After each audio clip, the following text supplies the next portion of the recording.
మధురం మమకారంలో పిల్లల కోసం తల్లులు చేసే వంటలు అలాగే ఘుమఘుమలు అండ్ జస్ట్ మినిట్ లో రాజుగారు చేసే స్పెషల్స్ చూడాలి అంటే స్టార్ట్ చేసేద్దాం ఎంటీఆర్ మసాలా అభిరుచి powered by freedom refined sunflower oil.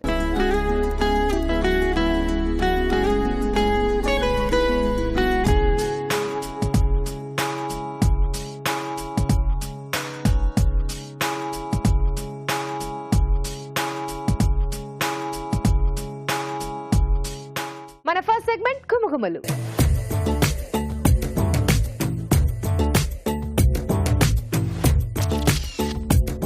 Hi రాజు గారు. హలో అండి, ఎలా ఉన్నారు? బాగున్నాండి. సో ఈ రోజు ఘుమఘుమల్లో ఏం చేద్దాం? అరటి పెసరపప్పుతో ఇగురు చేసేద్దామండి. అరటికాయ పెసరపప్పు ఇగురు. సో మంచి ట్రెడిషనల్ రెసిపీ, సైడ్ డిష్ గా బాగుంటుంది, అలాగే చపాతీలోకి కాంబినేషన్ చాలా బాగుంటుంది. ఓకే, స్టార్ట్ చేసేద్దాం. అరటి పెసర ఇగురు తయారు చేసుకోవడానికి కావాల్సిన పదార్థాలు ఏంటో చూసేద్దాం. అరటి పెసర ఇగురు తయారు చేసుకోవడానికి కావాల్సిన పదార్థాలు: అరటికాయలు 2, నానబెట్టిన పెసరపప్పు 1/2 కప్పు, తరిగిన ఉల్లిపాయ 1, తరిగిన పచ్చిమిరపకాయలు 2, వెల్లుల్లి రెబ్బలు 4, ఉప్పు తగినంత, కారం తగినంత, పసుపు చిటికెడు, ధనియాల పొడి 1 టీ స్పూన్, జీలకర్ర పొడి 1 టీ స్పూన్, కరివేపాకు 2 రెమ్మలు, పోపు దినుసులు 1 టీ స్పూన్, ఇంగువ చిటికెడు, నూనె 3 టేబుల్ స్పూన్లు, కొత్తిమీర కొద్దిగా. కావాల్సిన పదార్థాలు చూసాం కదా, ఇప్పుడు వంట స్టార్ట్ చేసేద్దాం. రాజుగారు రెడీయా? ఓకేనండి. సో ఈ డిష్ చేసుకునే ముందంటే ఒక అరగంట ముందు మనం పెసరపప్పు నానబెట్టి పెట్టేసుకుంటే సరిపోతుందండి. ఓకే, సో ముందుగా పోపు పెట్టేసుకుందాం. సో కొద్దిగా ఆయిల్ అండి. సో ఇది కొంచెం వేడెక్కిన తర్వాత పోపు దినుసులు,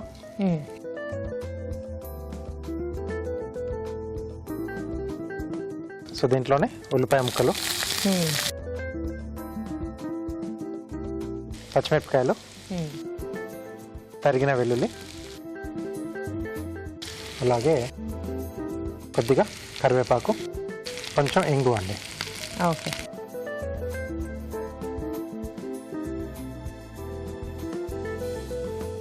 సో వెల్లుల్లిలో ముక్కలుగా అన్న వేసుకోవచ్చు, లేకపోతే మధ్య మధ్యలో తగులుతూ ఉంటే బాగుంటుంది అనుకుంటే కొంచెం పెద్ద పీసులే మెదిపైన మనం యాడ్ చేసుకోవచ్చు. ఓకే, వేగిన తర్వాత అరటికాయ ముక్కలు, సో దీంట్లోనే సీజనింగ్ కూడా ఇచ్చేసాం ఇప్పుడే. ఓకే, సరిపడా ఉప్పు, కొద్దిగా కారం, అలాగే కొద్దిగా పసుపు ఉంది.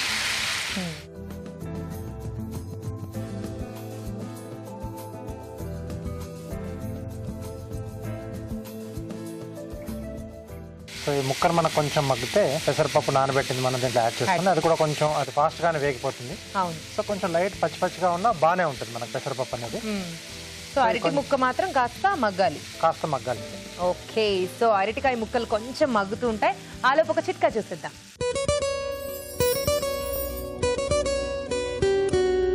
ఇప్పుడు మీకోసం మొదటి చిట్కా. మామూలుగా చాలా మందికి మెడ మీద, చేతుల మీద, ముఖం మీద చిన్న చిన్న పులిపిర్లు వేలాడుతూ కనిపిస్తూ ఉంటాయి. చూడడానికి కాస్త అసౌకర్యంగా, అసహ్యంగా అనిపిస్తూ ఉంటుంది కదా. ఈ పులిపిర్లు తగ్గించుకోవాలి అంటే క్యాబేజ్ ఆకుల్ని బాగా నలిపేసి ఆ రసానికి పులిపిర్ల మీద అప్లై చేసుకొని ఒక 10-15 నిమిషాల తర్వాత వాష్ చేసుకుంటూ ఉండాలి. ఇలా వారంలో 2-3 సార్లు కనుక చేస్తూ ఉన్నట్లయితే పులిపిర్లు చాలా వరకు తగ్గిపోతాయి. చిట్కా చూసారు కదా. సో రాజుగారు, ముక్క మగ్గినట్టేనా? సో అరటికాయ కదండి, కొంచెం ఫాస్ట్గానే మగ్గిపోతుంది మనకు.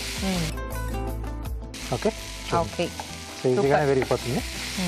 సో ఇప్పుడు దీంట్లో మనం నానబెట్టేసుకున్న పెసరపప్పు. ఓకే,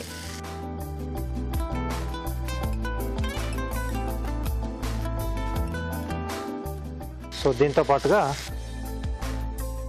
కొద్దిగా ధనియాల పొడి, జీలకర్ర పొడి అండి. సో ఎక్కువగా మనకు మసాలా లేకుండా ప్లెయిన్గానే ఉండాలి అనుకుంటే రెండిట్లో ఏదో ఒకటి యాడ్ చేసుకుంటే సరిపోతుంది. ఓకే, సో అరటికాయతో చేసేప్పుడు ఎప్పుడైందంటే మనం కంటిన్యూగా అలా స్టిర్ చేస్తూ ఉండాలి. అడగంటేస్తుంది, కొంచెం జిగటగా ఉంటుంది కదా. సో ఇది కొంచెం మనకు పెసరపప్పు కొద్దిగా వేగితే తీసేసుకోవచ్చు. సో ఆల్మోస్ట్ మనకు అయిపోయినట్టే. సో పెసరపప్పు ఏమో కొంచెం కరకరలాడుతూ ఉంటుంది, అరటికాయ మెత్తగా సాఫ్ట్గా తగులుతూ బాగుంటుంది. సో మూత పెట్టేసి ఒక 2 నిమిషాలు మగ్గిచ్చేసేద్దాం. సో ఆ తర్వాత మనం వడ్డించేసుకోవచ్చు. ఓకే, సో చూద్దాం రాజుగారు, అయిపోయిందేమో. మంచి వాసన వస్తుంది. సో కొంచెం ఆ పెసరపప్పు అంతా కూడా, వాటర్ అంతా కూడా కాస్త అబ్జర్వ్ అయిపోయి కొంచెం డ్రైగా అయింది. సో ఇలా బాగుంటుంది. ఓకే, లాస్ట్లో కొద్దిగా కొత్తిమీర.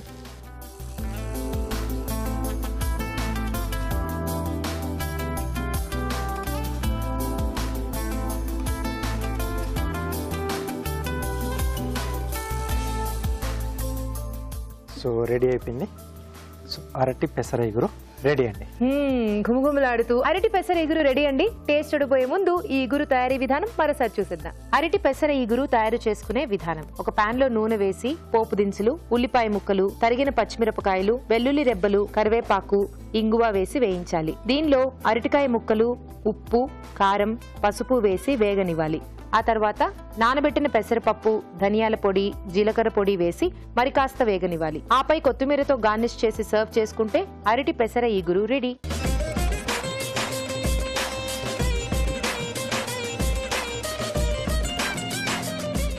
అరటి పెసర ఇగురు ఎలా ఉందో టేస్ట్ చూసి చెప్తానండి.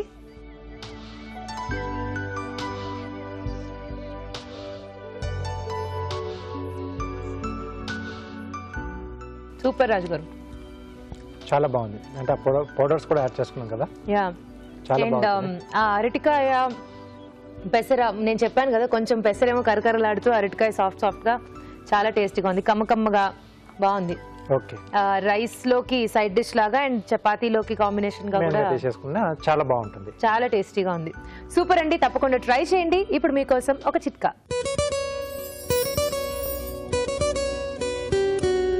ఇప్పుడు మీకోసం ఇంకో బ్యూటీ చిట్కా. పాలు, బాదాంలు ఇవి రెండు కూడా మన ఆరోగ్యానికి మంచివే. పాలు తాగడం వల్ల, బాదం తినడం వల్ల శరీరానికి రకరకాల ప్రయోజనాలు ఉన్నాయి.